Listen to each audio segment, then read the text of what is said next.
So ayan, for today's video mga sangkay, magandang umaga sa atin lahat. Nag-almusal na bang lahat?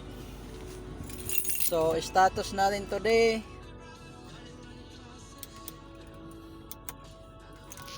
nandito tayo sa Port of Manila, sa office ni Busing, dito sa customs.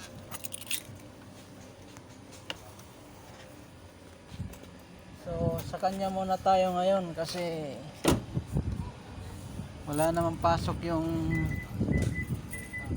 anak niya eh.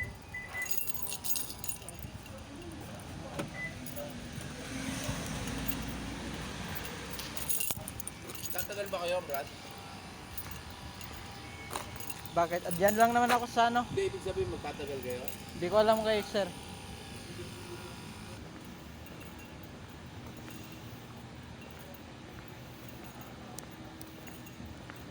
So yun lamang po mga sanggay.